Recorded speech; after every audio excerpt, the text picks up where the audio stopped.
The sky above the Yalu River was a vault of ice-blue steel on the morning of April 12, 1951.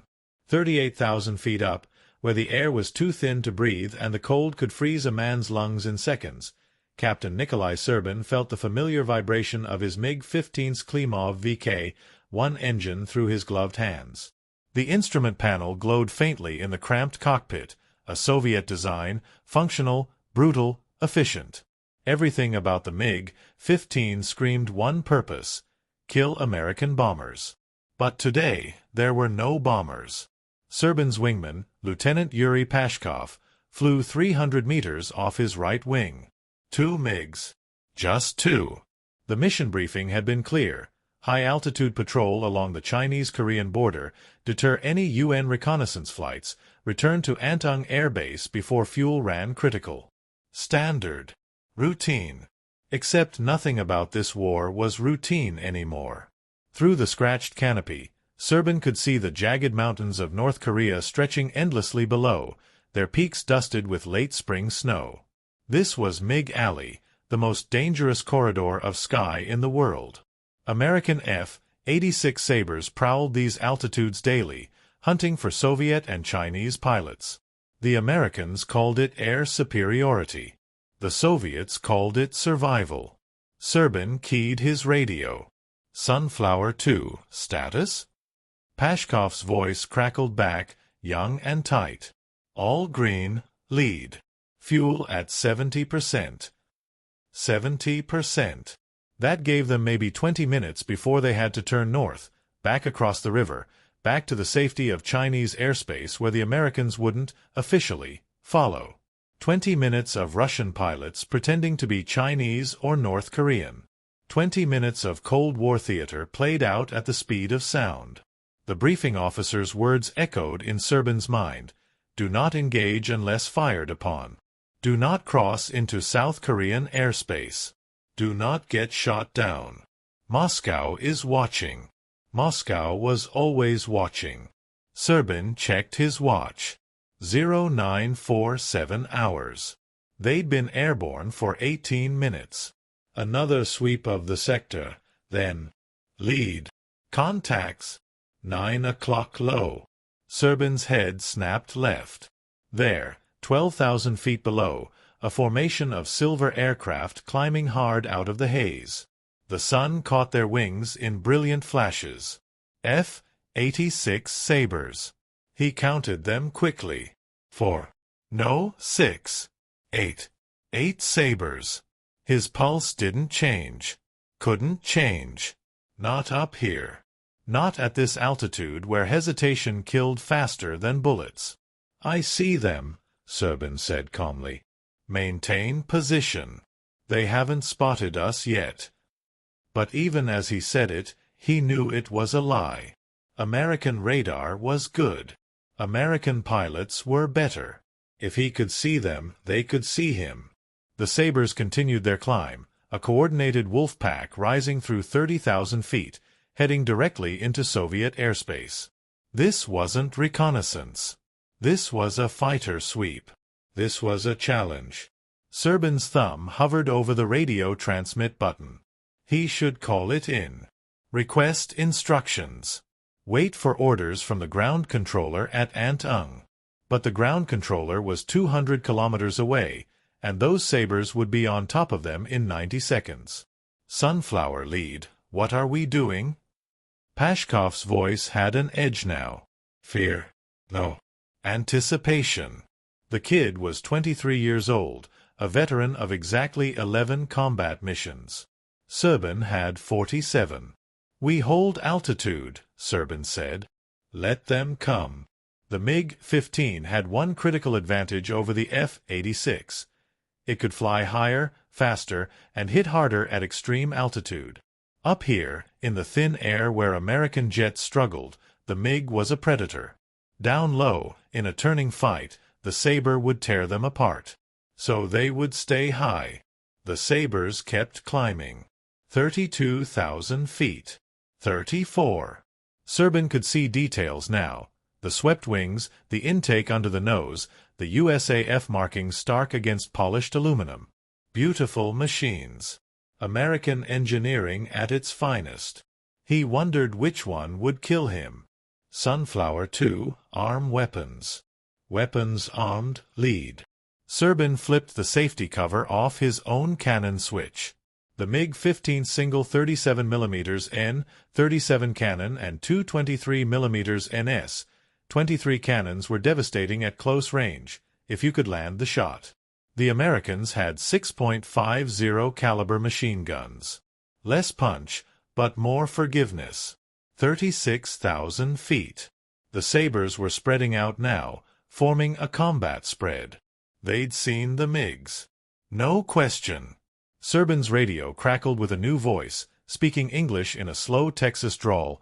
"Attention Soviet aircraft, you are approaching UN-controlled airspace. Turn north immediately or you will be engaged." So much for pretending to be Chinese. Serbin didn't respond. He simply watched as the lead Sabre, the one slightly ahead of the pack, pulled its nose up another 5 degrees, clawing for altitude, trying to get above them. It wouldn't make it. Not in time. The gap closed. 3,000 feet. 2,000. And then the sky exploded with tracers. The American fired first. Serbin saw the muzzle flashes before he heard the radio call. 6 streams of 50 caliber fire reaching up through the cold air, brilliant orange threads stitching toward his aircraft. He yanked the stick left and pulled hard, feeling the MiG shudder as it carved into a high G turn. The tracers passed where he'd been 3 seconds ago, close enough that he imagined he could feel their heat through the canopy. Imagined. At this altitude, there was no heat. Only cold and death. "Brake right. Brake right." Pashkov's voice was sharp now, all pretense of calm gone. Serbin rolled inverted and pulled through, the horizon spinning wildly as he brought the MiG's nose down, trading altitude for speed. The airspeed indicator climbed 800 kilometers per hour, 850, 900. The entire aircraft vibrated like a tuning fork. Below him, Pashkov's MiG broke hard into the Sabre formation, a desperate defensive maneuver that scattered the Americans like startled birds. Good. The kid had instincts. But now they were in it. 8 against 2. The arithmetic of aerial combat, brutal and simple. Serbin leveled out at 34,000 feet and scanned the sky. The Sabres had split into 2 four-ship elements, one going after Pashkov, one climbing to re-engage him. Classic tactics. Divide and destroy. His radio crackled with English again, a different voice, younger. "Baker Flight, I've got the Northern Bandit. Charlie Flight, take the Southern Contact." Baker. Charlie. American call signs. Organized. Professional. Hunting them with the efficiency of wolves running down wounded prey. Except these wolves had never faced a cornered Russian before. Serbin armed his cannons and rolled into a descending spiral, building speed, positioning himself behind the 4 Sabres climbing toward him. The MiG's engine screamed, a sound he felt through his entire body. At this speed, at this altitude, the slightest mistake would send him into a flat spin or worse, an unrecoverable dive. One of the Sabres broke formation, pulling vertical in an attempt to get above him. Serbin recognized the move, an American tactic, trading speed for height, trying to dominate the vertical fight. But the MiG-15 climbed like a homesick angel. Serbin pulled his nose up 30 degrees and lit his afterburner, something Soviet pilots weren't supposed to do above 30,000 feet because it drank fuel like a drunken sailor. The MiG leaped upward, overtaking the climbing Sabre in less than 5 seconds. The American pilot saw him coming and tried to roll away. Too late. Serbin pressed the trigger. The 37mm cannon roared, a deep, hammering boom that shook the entire aircraft. The recoil slowed the MiG perceptibly. The shell traced across the sky in a flat arc and connected with the Sabre's left wing root. The explosion was immediate. A flash of orange fire, then thick black smoke pouring from the American jet's fuselage. The Sabre tumbled sideways, its pilot fighting for control, then disappeared into the clouds below, trailing debris and flame. Baker 3 is hit. Baker 3 is going down. The American radio discipline cracked. Good. Fear was contagious. But Serban had no time to celebrate. His airspeed had bled off during the climb.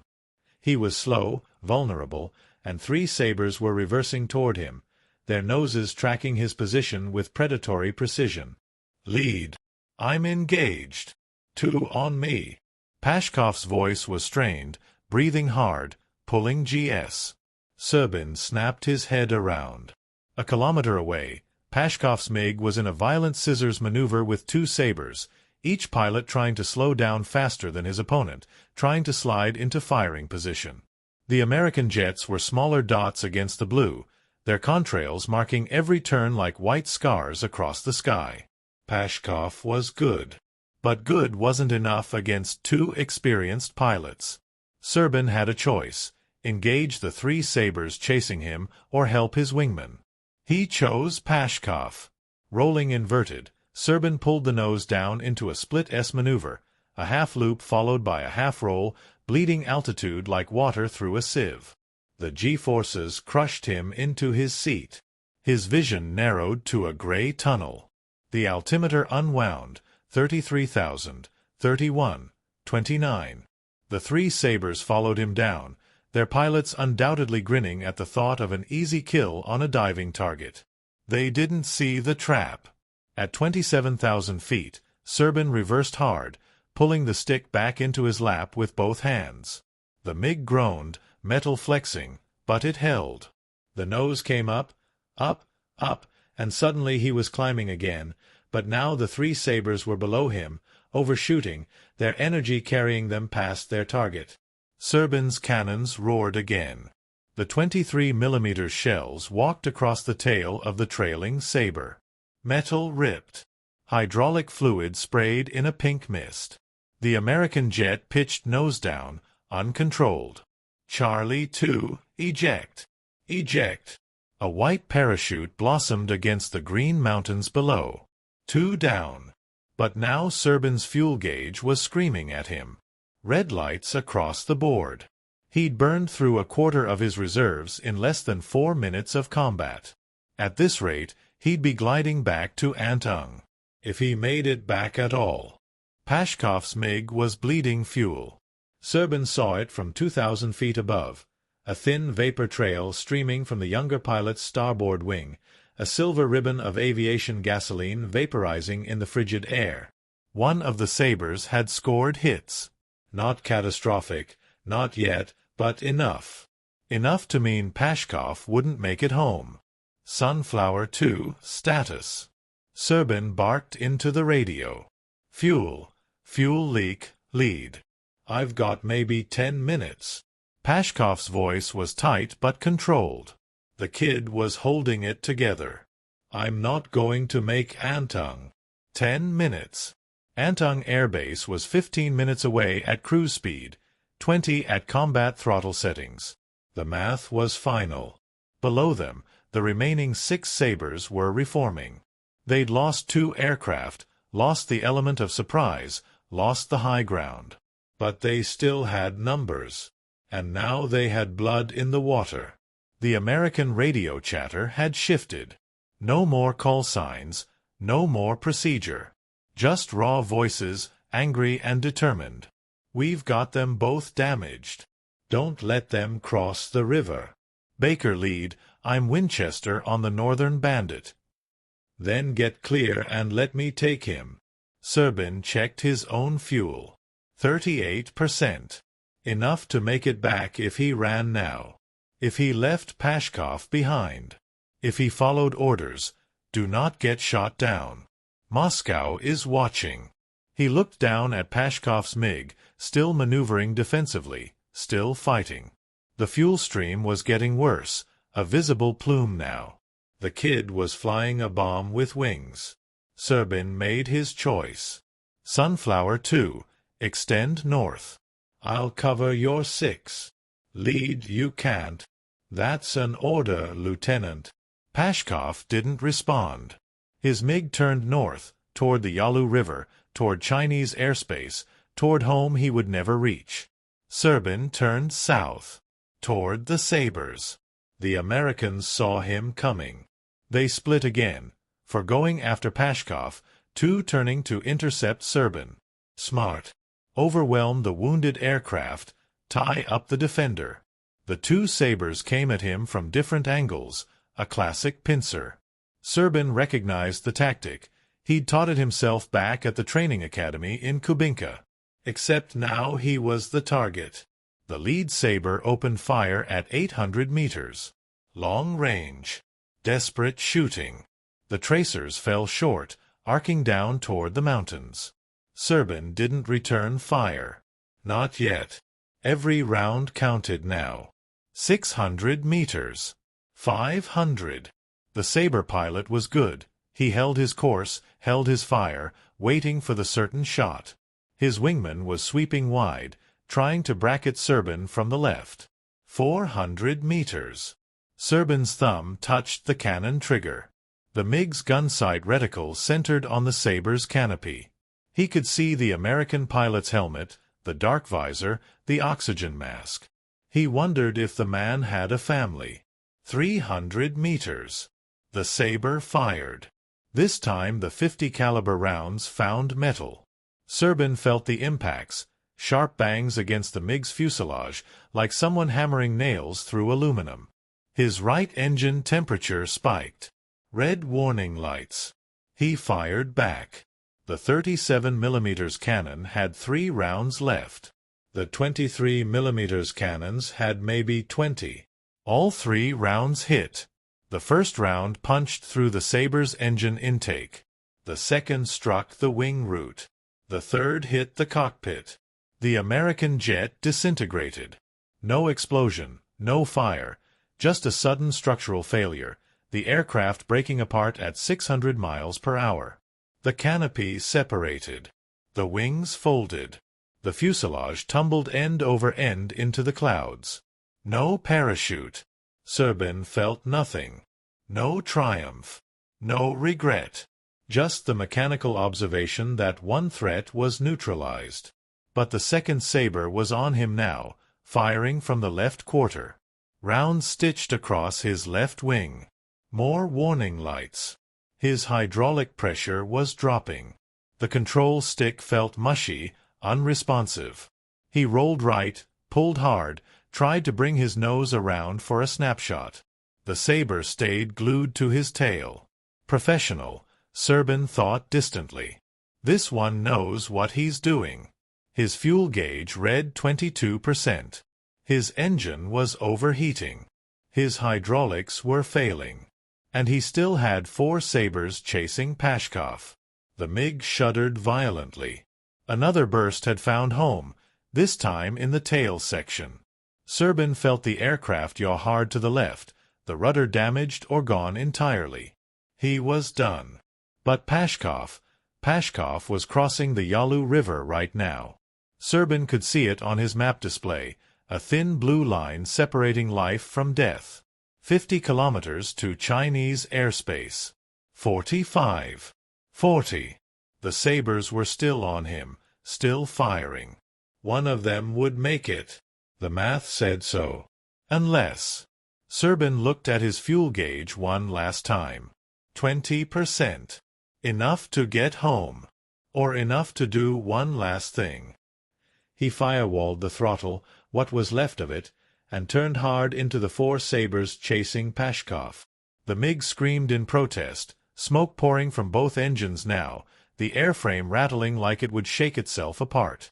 The Sabres saw him coming. Their formation broke. Confusion. Hesitation. It was enough. Sunflower 2. Go. Go now. Pashkov's MiG didn't respond on the radio, but Serbin saw it on his scope. Crossing the river, bleeding fuel, engines failing, but across. Safe. The 4 Sabres peeled away from Pashkov and turned back toward Serbin. All 4. Now he had 5 American jets on him, and his aircraft was a flying wreck. The lead Sabre fired from dead astern. Point-blank range. Serbin felt the impacts march up his spine. The canopy starred with cracks. His right engine exploded. Fire warning. His ejection seat was armed. He could pull the handle. Survive. Become a prisoner. Oh. He pulled the stick back one last time. The burning MiG climbed, impossibly, defying physics and common sense, climbed into the face of the American formation. His last burst of cannon fire hit nothing. Just tracers streaming into empty sky. But it made them flinch. And in aerial combat, a flinch is everything. The MiG-15 fell toward Earth trailing fire and smoke like a dying comet. Captain Nikolai Serbin rode it down for the first 1,000 feet, his hand on the ejection handle, his mind strangely calm. Through the shattered canopy, he could see the mountains of North Korea rising to meet him, ancient peaks that had witnessed 1,000 years of war and would witness 1,000 more. The aircraft was vibrating so violently now that his vision blurred. Both engines were gone. Hydraulics gone. Electrical systems failing. Just a metal coffin falling out of the sky at terminal velocity. At 12,000 feet, he pulled the handle. The canopy blew away with an explosive crack. The rocket motor under his seat fired, and Serbin felt himself punched upward into the slipstream with bone-crushing force. The world became a tumbling chaos of sky and earth and smoke. Then the parachute deployed. Sudden silence. Sudden stillness. Serbin hung suspended in the harness, swaying gently, watching his MiG-15 complete its final dive into a mountainside 3 kilometers below. The impact was almost gentle from this height, a distant flash of orange, then a black smudge against the green landscape. Above him, the contrails of the American Sabres were already fading. He counted them. 5. All 5 were turning south, heading back to their base in South Korea. Their fuel would be critical now, too. No time to search for a downed pilot. Or maybe they simply didn't care. Serbin looked north. Somewhere beyond the horizon, across the Yalu River, Lieutenant Yuri Pashkov's damaged MiG would be making an emergency landing at Antung. If the kid's fuel held, if his engines didn't quit, if he didn't pass out from hypoxia or blood loss. Too many ifs. But he'd made it across the river. That much Serbin knew. He'd seen it on his scope in those final seconds. Pashkov had made it to Chinese airspace. The Americans wouldn't follow. Couldn't follow, not officially, not without starting World War III. So one of them would make it home. The parachute carried Serbin down toward a narrow valley. He could see a frozen stream below, dark rocks, patches of snow that hadn't melted yet despite it being April. No villages. No roads. Just wilderness. He hit the ground hard, rolling through the impact, the parachute dragging him 20 meters before he could trigger the release. His left ankle screamed in pain, broken or badly sprained, he couldn't tell which. Silence settled over the valley. No aircraft. No gunfire. Just wind through the pines and his own ragged breathing. Serbin sat up and took inventory. One ankle useless. Survival kit intact, pistol, knife, first aid kit, emergency radio. Water bottle half full. No food. He was maybe 70 kilometers south of Chinese territory, deep in North Korean mountains controlled by neither side. The emergency radio was a death sentence. If he transmitted, the Americans would triangulate his position within minutes. Fighter bombers would follow. And then, nothing. A brief footnote in somebody's combat report. He left the radio off. Instead, he fashioned a crude splint from pine branches and parachute cord, binding his ankle tight enough to stop the swelling. Then he began to walk north, using a broken tree branch as a crutch, moving slowly through the forest. The sun was setting when he heard the helicopter. American. He could tell from the sound, a Bell H-13, the distinctive whop-whop-whop of its rotor blades echoing through the valley. Search and rescue. They were looking for their own downed pilots. Serbin pressed himself into the shadow of a boulder and didn't move. The helicopter circled twice, low enough that he could see the door gunner scanning the terrain. Then it moved on, heading south. When the sound faded completely, Serban continued walking. It took him 4 days to reach the Yalu River. 4 days of walking at night, hiding during the day. 4 days of drinking from frozen streams and eating pine bark and wild roots. 4 days of pain from his ankle, of fever from infection, of hallucinations brought on by exhaustion and dehydration. On the 4th night, he stumbled across a North Korean patrol. They almost shot him, a wild-eyed man in a torn Soviet flight suit, speaking Russian, claiming to be a pilot. But his dog tags were genuine, and his story was eventually confirmed by radio. A truck took him across the river before dawn. At Antung Air Base, the debriefing officer asked him the same question 17 times. Why didn't you disengage when ordered? Serban gave the same answer 17 times. My wingman was damaged. I provided cover. Your wingman made it back. His aircraft was destroyed on landing, but he survived. Relief flooded through Serban, though he didn't let it show on his face. Good. You lost a MiG-15.